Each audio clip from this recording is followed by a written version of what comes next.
আসসালামু আলাইকুম। প্রিয় দর্শক, অন্য মঞ্চের আলাপ চাইতায় আপনাদের সকলকে আমন্ত্রণ জানাচ্ছি।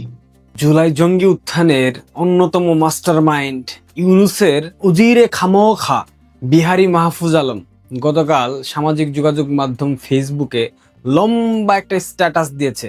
সেটা আপনাদের পরে শোনাবো। তার আগে একটা বিষয় বলে নিই, বিহারী মাহফুজের এই স্ট্যাটাস পরে আপনারা আবার কেউ ভুল করেও মাহফুজ আলম লীগ হয়ে যাবেন না, এটা আপনাদের প্রতি অনুরোধ থাকবে। জুলাই সন্ত্রাসীদের মুখ থেকে এখন আওয়ামী লীগকে কেন্দ্র করে মিষ্টি মিষ্টি মধুর কথা বের হবে, কারণ তারা বুঝে গেছে এই দেশে আর জুলাই ব্যবসা চলবে না। কারিনা কাইসার, যেই কন্টেন্ট ক্রিয়েটর দুদিন পূর্বে মারা গেল, তার মা কিন্তু স্বীকারোক্তি দিয়েছে তারা জুলাই যোদ্ধা ছিল না, তারা গণভবনে লুটপাট করেনি, কিন্তু অসংখ্য ভিডিও ফুটেজ আছে। এর মানে হলো আওয়ামী লীগ জিতে গেছে। জুলাই সন্ত্রাসীরা একে একে টের পাচ্ছে এদেশে জুলাই ব্যবসা আর চলবে না, যার কারণে মাহফুজ আলম সামাজিক যোগাযোগ মাধ্যমে লম্বা স্ট্যাটাস দিয়ে সবার ভুল সামনে আনলো, এনে বুঝিয়ে দিল সেও উপলব্ধি করতে সক্ষম হয়েছে এদেশে আওয়ামী লীগ ফিরবেই। পৃথিবীর কোনো শক্তি নাই এদেশ থেকে আওয়ামী লীগকে নিশ্চিহ্ন করে দেয়। সে কারণেই বললাম মাহফুজ আলমের কথায় আপনারা আবার মাহফুজ আলম লীগ হয়ে যাবেন না। চলেন উজিরে খামোখা বিহারী মাহফুজের সামাজিক যোগাযোগ মাধ্যমের সেই স্ট্যাটাস আপনাদের পরে শুনাই। বিহারি যে স্ট্যাটাস দিয়েছে এটা মূলত আওয়ামী লীগের প্রত্যাবর্তনকে কেন্দ্র করে। স্ট্যাটাস কিন্তু ইতিমধ্যে ভাইরাল হয়ে গেছে, অনেকে হয়তো বা পড়েছেন, আমি একটু শুনাই। উজিরে খামোখা বিহারী মাহফুজ বলেছে, আওয়ামী লীগ কেবল একটি রাজনৈতিক দল নয়, এটি মূলত একটি মনস্তত্ত্ব কিংবা রাজনৈতিক ধর্মতত্ত্ব। আর সেই তত্ত্বের প্রতি একদল মানুষের ঈমান বা বিশ্বাস আবারও ফিরে এসেছে। তবে এই ফেরাটা একদিনে হয়নি। কিভাবে কোন প্রেক্ষাপটে এটা ঘটেছে সেই গল্পটাই আজ আপনাদের সাথে শেয়ার করব। আমি বলি নাই, উজিরে খামোখা বিহারী মাহফুজ বলেছে। লীগ সেদিনই ফিরেছে যেদিন স্বাধীনতার বিপক্ষের শক্তি ২৪-এর গণঅভ্যুত্থানকে ৭১-এর মহান মুক্তিযুদ্ধের মুখোমুখি দাঁড় করানোর অপচেষ্টা করেছিল। বাঙালি জাতীয়তাবাদকে মোকাবিলা করবার জন্য যেদিন কাওয়ালি কিংবা ইনকিলাবি সংস্কৃতির রিগ্রেসিভ কালচারের মহাসমারোহ শুরু হয়েছিল, লীগ সেদিনই ফিরেছিল। বাংলাদেশের সেকুলার মূল্যবোধে বিশ্বাসী মানুষ যেদিন রাষ্ট্র প্রযোজিত ডানপন্থার উত্থান দেখে আতঙ্কিত হয়েছিল, লীগ ঠিক সেদিনই ফিরেছে।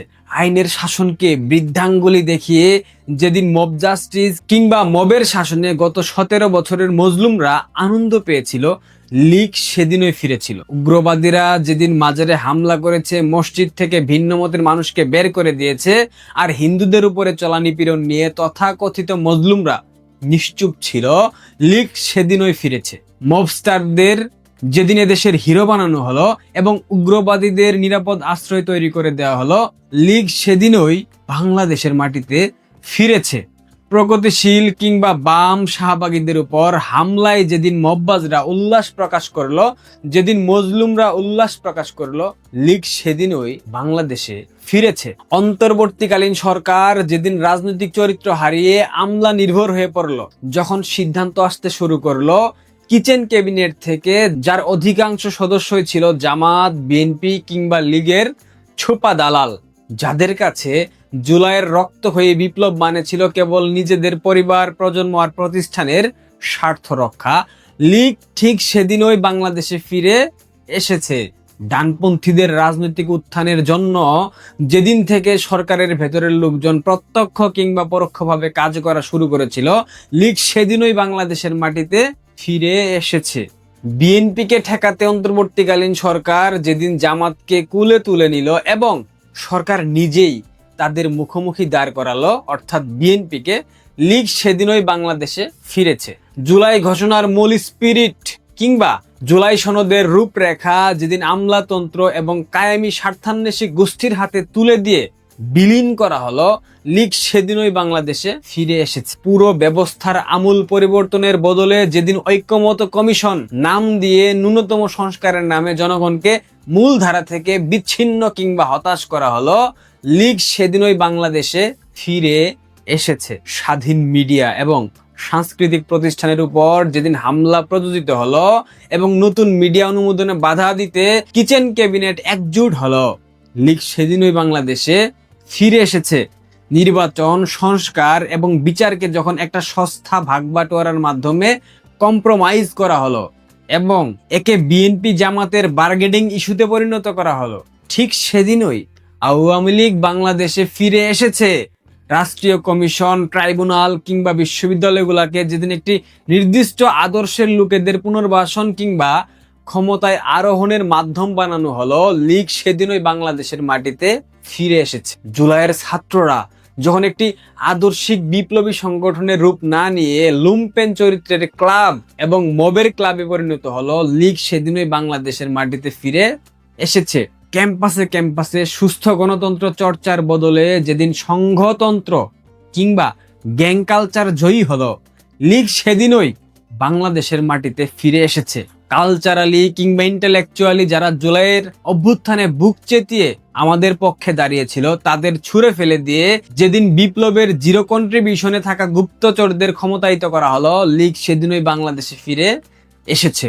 শেষ কথা, লীগের এই ফিরে আসা কোনো অলৌকিক ঘটনা নয়, এটি ক্ষমতার অপব্যবহার, আদর্শিক বিচ্যুতি এবং বৈপ্লবিক আকাঙ্ক্ষার সাথে একটি বেইমানির অনিবার্য পরিণতি। উজিরে খামোখা বিহারী মাহফুজ প্রত্যেকটা লাইন সত্যি বলেছে, প্রত্যেকটা কথা, প্রত্যেকটা শব্দ সত্যি বলেছে। তবে উজিরে খামোখা আরো কিছু বিষয় বলতে ভুলে গিয়েছে, যে বিষয়গুলা আমি সংযোজন করে দেই। লীগ রাজনীতিতে এত দ্রুত ব্যাক করতে পারতও না যদি ৭১-এর শিকড়ে আঘাত করা না হতো। সবচেয়ে বড় সত্য হলো, মানুষ রাজনীতির ময়দানে বহু কিছুর সাথে লড়াই করে টিকে থাকতে পারে, কিন্তু ইতিহাসের সাথে লড়াই করে, ইতিহাসের সাথে গাদ্দারি করে, ইতিহাস বিকৃত করে কোনোদিন জিততে পারে না। এটা ইতিহাস সাক্ষ্য দেয়। ইতিহাস হলো গাছের শেকড়, আর মানুষ কিংবা রাজনীতি এরা হলো গাছের ডালপালা। যে গাছ নিজের শেকড়ের সাথে যুদ্ধ ঘোষণা করে, সে নিজেকে শুকিয়ে জীর্ণ শীর্ণ করে ফেলে, যার পরিণতি হয় কারো চুলার লাকড়ি, কারো ড্রয়িং রুমের আসবাবপত্র। আজ ২৪-এর বিপ্লবীদের অবস্থা ঠিক একই রকম, তারা এখন জামাতের ফার্নিচারে পরিণত হয়েছে। লীগ সেদিনই লাইফলাইন পেয়েছে যেদিন ২৪-এর গণ অভ্যুত্থানকে ২৪-এর জঙ্গি উত্থানকে ৭১-এর সাথে মহান মুক্তিযুদ্ধের বিকল্প হিসেবে প্রতিস্থাপন করার চেষ্টা করা হয়েছে, দাঁড় করানোর চেষ্টা করা হয়েছে, ৭১-কে রিসেট করানোর চেষ্টা করা হয়েছে। সেই চেষ্টা ছিল ঐতিহাসিক নির্বুদ্ধিতা। যেদিন ধানমন্ডি ৩২ নম্বরে মববাজি করা হলো, বঙ্গবন্ধু শেখ মুজিবুর রহমানকে জাতির পিতা হিসেবে অস্বীকৃতি দেওয়া হলো, অস্বীকার করা হলো, সেদিনই এই তথাকথিত জঙ্গি উত্থান কিংবা বিপ্লবের নৈতিক পরাজয় ঘটেছিল। অথচ সেদিন ৩২ নম্বরে গিয়ে ফুল দিলে কিংবা মববাজি না করলে আওয়ামী লীগের ফেরার পথ অনেক বেশি কঠিন হতো, এমনকি দীর্ঘমেয়াদে বন্ধ হয়ে যেত। যদি অন্তর্বর্তীকালীন সরকার জামাতকে স্বাধীনতা বিরোধী এবং যুদ্ধাপরাধী সংগঠন হিসেবে চিহ্নিত করে নিষিদ্ধ করত, তবে বিলিভ করেন লীগের রাজনীতি মাঠে ফেরা অনেক কঠিন হতো, রাজনীতি মাঠে মারা পড়তো। কিন্তু সেইটা না করে লালবদরদেরকে নিয়ে, দালালদেরকে নিয়ে পাকিস্তান এবং আমেরিকার যৌথ ভূ রাজনৈতিক নকশা বাস্তবায়ন করার চেষ্টা করা হলো। লীগ ঠিক সে কারণেই প্রাসঙ্গিক হলো, বাংলাদেশের মানুষ আবারও আওয়ামী লীগকে অনুভব করা শুরু করলো। রাজনীতিতে জয়ী হয়ে যখন মুক্তিযুদ্ধের ভাস্কর্য একের পর এক ভাঙা হলো, মুক্তিযোদ্ধাদের গলায় জুতোর মালা পরানো হলো, তখন সাধারণ মানুষের মন মুহূর্তের মধ্যেই ঘুরে গেল, তারা আওয়ামী লীগকে অনুভব করা শুরু করলো। চট্টগ্রামে বীর মুক্তিযোদ্ধা মঈনুদ্দিন খান বাদলের কবরে যেভাবে আগুন দেওয়া হয়েছিল, সেটা কোনো সভ্য মানুষ তো দূরের কথা, ২০০০ বছর আগের কোনো বর্বর সমাজও করতো না। এই আদি যুগের প্রতিক্রিয়া মানুষকে রীতিমতো বুঝিয়ে দিয়েছে সংস্কারের নামে আসলে বাংলাদেশে কি চলছে, কি হচ্ছে। বাংলাদেশের স্বাধীনতা, সার্বভৌমত্ব, বাংলাদেশের হাজার বছরের ইতিহাস, বাংলাদেশের মুক্তিযুদ্ধকে চিরতরে নিশ্চিহ্ন করার এক ঘৃণ্য প্রচেষ্টা বাংলাদেশে হচ্ছে, যেটা করছে এই ২৪ জুলাই জঙ্গিরা, এই জামায়াত ইসলাম। প্রতি পদে পদে, প্রতি মুহূর্তে বাংলাদেশের মানুষকে বোঝানো হয়েছে এরা ৭১ বিরোধী, এরা স্বাধীনতা বিরোধী, এরা বাংলাদেশ বিরোধী। আরো সোজা বাংলায় বললে মববাজি করে যেদিন ধানমন্ডি 32 নম্বর গুড়িয়ে দেওয়া হলো, 24-এর মাস্টার মাইন্ডরা নৈতিকভাবে হেরে গিয়েছিল পিনাকি এবং ইলিয়াসের প্ররোচনার মাধ্যমে। আওয়ামী লীগ হয়তো ফিরতো, কিন্তু তা হতো অনেক অনেক দিন পরে, যদি তোমরা মববাজরা দেশ শাসনে চরমভাবে ব্যর্থ হতে। তোমরা চরমভাবে ব্যর্থ হয়েছ এবং সেই ব্যর্থতা অতি দ্রুত বাংলাদেশের মানুষ দেখতে পেয়েছে, যার কারণে আওয়ামী লীগ ফিরে এসেছে। যাদের কাঁধে ভর দিয়ে তোমরা দেশ শাসন করতে গেছো, তাদের যে মধ্যযুগীয় আদর্শ এবং মানসিকতা, সেটা কোনো আধুনিক রাষ্ট্র, অর্থনীতি কিংবা সমাজ ব্যবস্থার সাথে সামঞ্জস্যপূর্ণ নয়। এইটা বুঝতে তোমরা ভুল করেছিলে। 1400 বছর আগের কোনো জ্ঞান কিংবা দৃষ্টিভঙ্গি দিয়ে একবিংশ শতাব্দীর একটি রাষ্ট্র, একটি আধুনিক রাষ্ট্র চালাতে গেলে সেইটা মাঠে মারা পড়বে। বাংলাদেশের ক্ষেত্রেও ঠিক একই হয়েছে। 1400 বছর পূর্বের সেই ঘুণে ধরা চিন্তাধারা দিয়ে বাংলাদেশ নামক রাষ্ট্র পরিচালনা করা যাবে না, এটা বুঝতে তোমাদের অনেক বেশি দেরি হয়ে গেছে। আওয়ামী লীগ কোনো অলৌকিক শক্তিতে বাংলাদেশে ফিরেনি, তারা ফিরেছে কারণ তোমরা ইতিহাসের সাথে যুদ্ধ করতে গিয়েছিলে। ইতিহাস তার প্রতিশোধ নিয়েছে। শেকড় কেটে তোমরা আজ ছিটকে পড়েছ। আজ ক্ষমতা টিকিয়ে রাখতে গিয়ে তোমরা পরিণত হয়েছ জামাতের ড্রয়িং রুমের আসবাবপত্রে। কেমন লাগছে উজিরে খামোখা, মাহফুজ আলম? আওয়ামী লীগ ছাড়া অসাম্প্রদায়িক ধর্মনিরপেক্ষ বাংলাদেশ অকল্পনীয়, যার কারণে বাংলাদেশের মানুষ বাংলাদেশ আওয়ামী লীগকে ফিরিয়ে আনতে বাধ্য হবে, যার কারণে বাংলাদেশ আওয়ামী লীগ বাংলাদেশে ফিরেছে। এবং আজকের ভিডিওতে একটা বার্তা দিয়ে যায়, খুব শীঘ্রই বঙ্গবন্ধুর কন্যা বাংলাদেশে ফিরবেন। তিনি একটা ঘোষণা দিয়েছেন না, আমাকে যে বিমানে এখানে পাঠিয়েছো সেই বিমান আমাকে পাঠাও, আমি বাংলাদেশে ফিরবো, আমার পাসপোর্ট ঠিক করে দাও, আমাকে কোন জেলে রাখবে সেই জেল ঠিক করে রাখো, আমি ফিরবো, আমি ফিরছি, সম্মানের সাথে ফিরবো, মাথা উঁচু করে ফিরবো। এই একটা বার্তা বাংলাদেশ আওয়ামী লীগের সকল পর্যায়ের নেতাকর্মীদের মনে যেই উচ্ছ্বাস, উদ্দীপনা এবং যেই বিপ্লব, যেই উত্তাপ সঞ্চার করেছে, এই সঞ্চারের কারণে অতি দ্রুত বাংলাদেশ আওয়ামী লীগ ফিরবে। উজিরে খামোখা এখন যতই সত্য কথা বলো, তোমাদের পরিণতি হবে ইতিহাসের আস্থা করে অন্ধকারে। এটা কোনো হুমকি না, কোনো ধামকিও না, এটাই বাস্তবতা। তারা এক পর্যায়ে লিখছে 1971 সালের যুদ্ধে পাকিস্তানি সেনাবাহিনী বাংলাদেশে গণহত্যা চালানোর সময় ভারতীয় সেনারা অনেক ভেতর পর্যন্ত অগ্রসর হয়েছিল, মানে বর্তমান বাংলাদেশের ভূমির। কিন্তু তখন ভারত চাইলে বাংলাদেশের কিছু অংশ দখল করতে পারত, কিন্তু কখনো ভারত ওই পরিস্থিতির অপব্যবহার করেনি। অথচ ভারত বিরোধী দেশগুলো প্রায়ই এই সরু অঞ্চলকে লক্ষ্যবস্তু করার কথা বলে। এবং ওই ইন্ডিয়া টিভির প্রতিবেদনে বলা হয়েছে যে বাংলাদেশ ও চীন দীর্ঘদিন ধরে এই অঞ্চল দখলের আশা করেছে, যাতে ভারতের উত্তর পূর্বাঞ্চলকে বিচ্ছিন্ন করা। বাংলাদেশের সাবেক প্রধান উপদেষ্টা ডক্টর মোহাম্মদ ইউনূস 2024-এর আগস্টে ক্ষমতা নিতে বাংলাদেশে আসার আগেই প্যারিসে বসে ভারতের এনডিটিভিকে যে সাক্ষাৎকার দিয়েছিলেন, তখনই প্রথম হুমকি দিয়েছিলেন যে বাংলাদেশ যদি ভালো না থাকে তাহলে ভারতের উত্তর পূর্বাঞ্চলীয় 7 রাজ্য, ডক্টর ইউনূসের ভাষায় 7 সিস্টার্সও কিছুতেই শান্তিতে থাকবে না বা ভালো থাকবে না।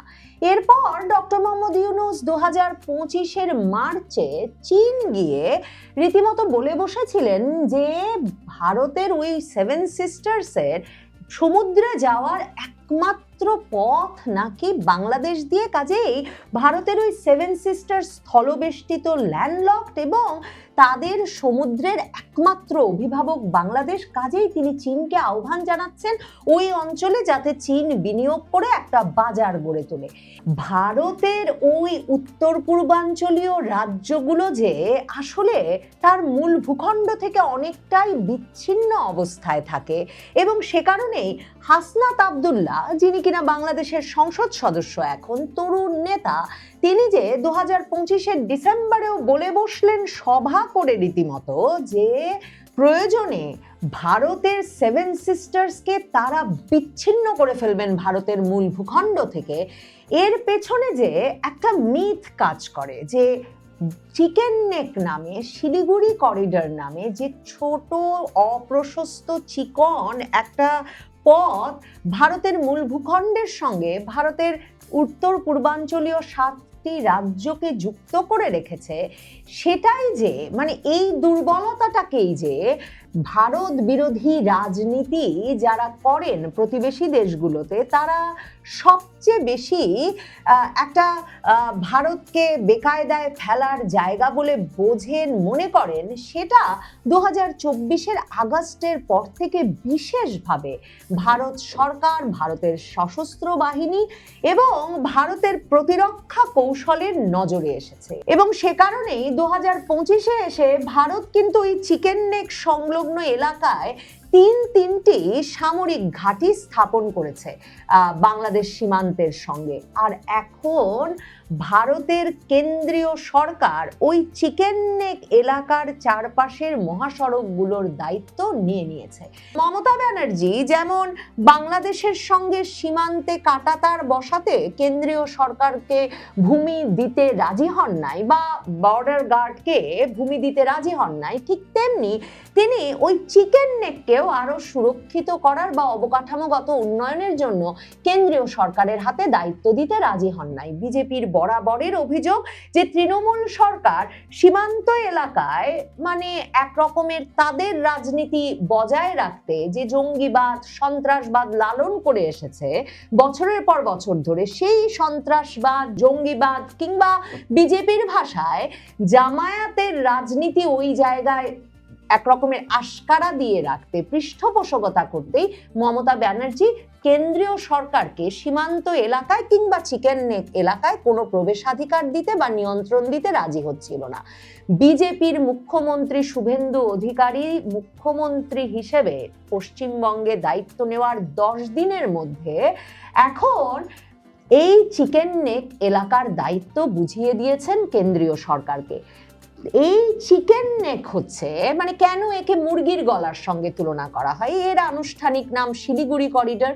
এই 22 কিলোমিটারের মতো প্রশস্ত রাস্তাটি ভারতের মূল ভূখণ্ডের সঙ্গে ভারতের উত্তর পূর্বাঞ্চলীয় 7 রাজ্যকে জুড়ে রেখেছে। এমনকি আসাম, মণিপুর, মেঘালয়, মিজোরাম, নাগাল্যান্ড, ত্রিপুরা, অরুণাচল প্রদেশ, এই 7 রাজ্য, মানে যেটাকে 7 সিস্টার্স হিসেবে অভিহিত করেন ডক্টর মোহাম্মদ ইউনুস কিংবা হাসনাত আবদুল্লারা, সেই 7 রাজ্যের বাইরেও সিকিমে যাওয়ারও আসলে পথ এটাই। কাজেই মূলত 8টি রাজ্যের সঙ্গে ভারতের মূল ভূখণ্ডের একমাত্র যোগাযোগ স্থল, একমাত্র লাইফলাইন, মানে যেটাকে এই কারণে কৌশলগত লাইফলাইন হিসেবে অভিহিত করা হয় ভারতের মিডিয়ায়, সেই রাস্তাটি দিয়েই ওই 8টি রাজ্য সংযুক্ত থাকে। এবং ওই যে চিকেন নেক বা মুরগির গলার মতো অপ্রশস্ত বলেই হাসনাত আবদুল্লারা এই গলাটি যে কোনো সময় কেটে বাংলাদেশের সঙ্গে নিয়ে আসবার স্বপ্ন দেখেন এবং এ ধরনের ঘোষণাও দেন। এ দফায় ভারতের কেন্দ্রীয় সরকার একদিকে যেমন এই পুরো অঞ্চলের সামরিক উপস্থিতি, সামরিক সরঞ্জামাদি, সামরিক সক্ষমতা বৃদ্ধি করেছে, যেটাকে ভারত তার পূর্বাঞ্চলীয় ফ্রন্টে শক্তি বৃদ্ধির অংশ হিসেবে বর্ণনা করছে, ঠিক তেমনিভাবে এই চিকেন নেক রাস্তাটিতেও একদিকে ভারত সর্বাধুনিক মহাসড়ক তৈরি করতে চাইছে, এই মহাসড়ককে যথাসম্ভব প্রশস্ত করতে চাইছে, এমনভাবে সুরক্ষিত রাখতে চাইছে যাতে কোনো শত্রু দেশই, সিকিমের সঙ্গে আবার চীনের সীমান্ত আছে, আর এদিকে ভারত এই চিকেন নেক অঞ্চলে কিন্তু নেপাল এবং বাংলাদেশের সঙ্গে সীমান্ত রয়েছে ভারতের। কাজেই ভারত চাইছে এমনভাবে সুরক্ষিত করতে এই অঞ্চলটিকে যাতে কেউ ওই মুরগির গলাটা কেটে নিয়ে ভারতকে বিচ্ছিন্ন করে ফেলার চেষ্টার স্বপ্ন আর দেখতে না পারে ভারতের উত্তর পূর্বাঞ্চলীয় রাজ্যগুলোর সঙ্গে। অন্যদিকে ভারতের উত্তর পূর্বাঞ্চলীয় রাজ্যগুলোর উন্নয়ন, বাণিজ্য, সেসব দিক দিয়েও এই মহাসড়কগুলোর উন্নয়ন অত্যন্ত গুরুত্বপূর্ণ। কাজেই এই যে শুভেন্দু অধিকারী, ভারতের বিজেপির নবনির্বাচিত মুখ্যমন্ত্রী পশ্চিমবঙ্গের, তিনি যে 10 দিন যেতে না যেতেই প্রায় 120 একর জমি বর্ডার সিকিউরিটি ফোর্সেস মানে বিএসএফ এর হাতে তুলে দেওয়ার সিদ্ধান্ত নিলেন এবং কেন্দ্রীয় সরকারকে এখানে মহাসড়ক উন্নয়নের দায়িত্ব দিয়ে দিলেন, জাতীয় মহাসড়কের অংশ হিসেবে ঘোষণা করে ওই পুরো অঞ্চলটাকে।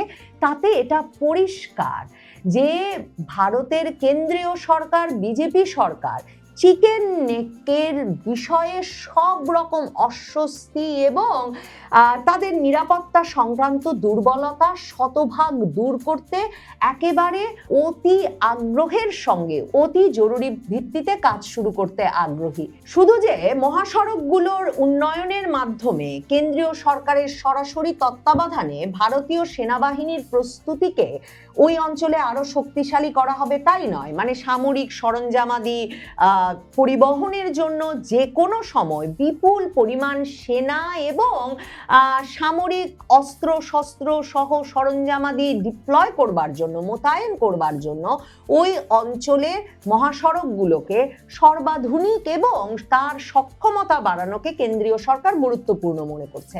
শুধু তাই নয়, ওই অঞ্চলের রেল যোগাযোগকেও কেন্দ্রীয় সরকার এতটাই উন্নত এবং সুরক্ষিত করতে চায় যে শিলিগুড়ি করিডোরে চিকেন নেক এলাকায় ভারত এখন ভূগর্ভস্থ রেল লাইন তৈরির কথা ভাবছে, মানে আন্ডারগ্রাউন্ড রেল লাইন তৈরি করবে, যার ফলে ভারত সরকার বলছে যে শিলিগুড়ি দিয়ে একটা ভূগর্ভস্থ রেল করিডোর নির্মাণের কাজ চলছে। কেন্দ্রীয় সরকারের সরাসরি তত্ত্বাবধানে এই কাজটি হলে যে কোনো জরুরি পরিস্থিতিতেও আসলে উত্তর পূর্বাঞ্চলীয় রাজ্যগুলোর সঙ্গে সামরিক এবং বেসামরিক সকল প্রকার যোগাযোগ অব্যাহত রাখতে পারবে ভারতের মূল ভূখণ্ড।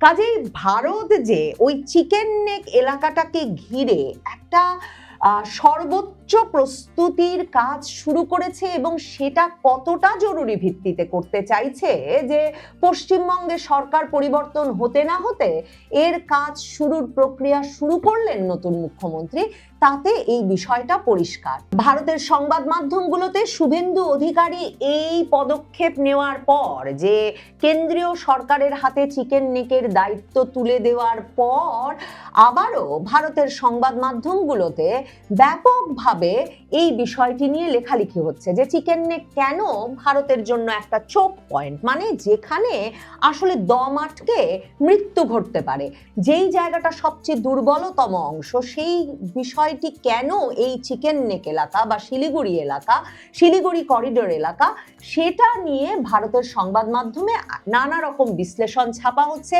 ইন্ডিয়া টিভি যে এক্সপ্লেইনারটা দিয়েছে সেখানে তারা বলছে যে কেন শিলিগুড়ি করিডোরের এই 120 একর জমি হস্তান্তরের বিষয়টি সরাসরি উত্তর পূর্বাঞ্চলীয় রাজ্য এবং ভারতের সার্বিক নিরাপত্তা এবং বাণিজ্য পরিস্থিতির জন্য গুরুত্বপূর্ণ। এবং সেটা লিখতে গিয়ে তারা এক পর্যায়ে লিখছে 1971 সালের যুদ্ধে পাকিস্তানি সেনাবাহিনী বাংলাদেশে গণহত্যা চালানোর সময় ভারতীয় সেনারা অনেক ভেতর পর্যন্ত অগ্রসর হয়েছিল, মানে বর্তমান বাংলাদেশের ভূমি, কিন্তু তখন ভারত চাইলে বাংলাদেশের কিছু অংশ দখল করতে পারত, কিন্তু কখনো ভারত ওই পরিস্থিতির অপব্যবহার করেনি। অথচ ভারত বিরোধী দেশগুলো প্রায়ই এই সরু অঞ্চলকে লক্ষ্যবস্তু করার কথা বলে এবং ওই ইন্ডিয়া টিভির প্রতিবেদনে বলা হয়েছে যে বাংলাদেশ ও চীন দীর্ঘদিন ধরে এই অঞ্চল দখলের আশা করেছে যাতে ভারতের উত্তর পূর্বাঞ্চলকে বিচ্ছিন্ন করা যায়। ইন্ডিয়া টিভির মতো এই মনোভাব, মানে বাংলাদেশের এই যে উত্তর পূর্বাঞ্চল 7 সিস্টার্সকে বিচ্ছিন্ন করে ফেলবো, বাংলাদেশের গুরুত্বপূর্ণ রাজনৈতিক নেতৃবৃন্দ এবং অন্তর্বর্তীকালীন সরকারের উপদেষ্টাদের এসব মন্তব্য যে মানে বাংলাদেশে ভারত বিরোধী রাজনীতির বিকাশ যে এই চিকেন নেক এলাকাকে সর্বাধুনিক এবং সামরিকভাবে সর্বোচ্চ প্রস্তুতির জায়গায় নিয়ে যেতে বিজেপি সরকারকে উদ্বুদ্ধ করেছে, সেটা ভারতের সংবাদ মাধ্যমগুলোর বিশ্লেষণে পরিষ্কার। শুভেন্দু অধিকারী বিভিন্ন জায়গার বক্তব্যে সে কথাই তুলে ধরছেন। এমনকি সম্প্রতি কলকাতার ভবানীপুরে গিয়ে বলে এসেছেন শুভেন্দু অধিকারী পশ্চিমবঙ্গের মুখ্যমন্ত্রী হওয়ার পর নাকি বাংলাদেশে জামাতিদের চিরবিরানি বেড়ে গেছে।